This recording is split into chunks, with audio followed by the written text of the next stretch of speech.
در قصر ورزشی شهر خوجند مسابقه کشاد شهری اوید با کاراته دو جوندوکان برگزار شد.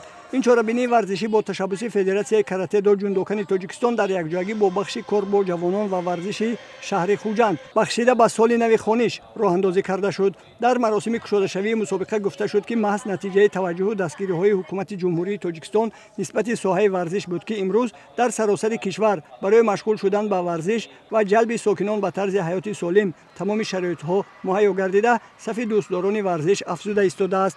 امروز ورزشکاران کشور ما امکانیت دارند در مسابقه‌های با نفوذ اشتراک نموده تاجیکستان عزیز را معرفی نمایند.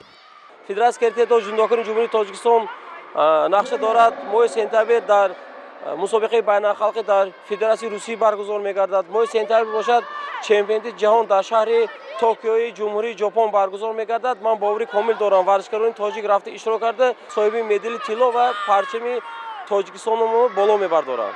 در این چهاربینی ورزشی بیش از 200 نفر کراته‌چیان از شهر و ناحیه‌های ولایت سوق و جمهوری همسایه ازبکستان اشتراک نموده ملکه مهارت خود را نشان دادند. مورد به ذکر است که نمود کاراته دو در تمام شهر و ناحیه‌های ولایت سوق رشد و نمو یافته ایستاده است که این از فعالیت پرثمره مربیان و مسئولین ساحه ورزش شهادت می‌دهد. در این نمود ورزش پیوسته دستپروران مکتب‌های ورزشی و فدراسیون‌های کاراته دو جوندوکان و کاراته دو گودزیورو در مسابقه‌های با نفوذ بین‌المللی و جهانی اشتراک نموده مهارت سنجی می‌کنند. همچنین اشتراک ورزشکاران کشورهای همسایه در مسابقه‌های کشاد و بین‌المللی که در کشور ما برگزار می‌شود با بلندشوی مهارت ورزشکاران و مستحکم شوی دوستی مساعدت می‌نماید.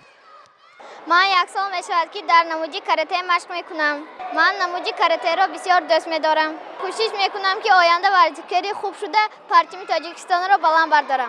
مسابقه کشاد شهری اوید با کاراته دو جوندوکان در مرکز ولایت سوق در سطح بلند تشکیلی جریان گرفته غالبان و جایزه‌داران معین و با مدال افتخارنامه جام و تحفه‌های خاطروی قدردانی کرده شدند.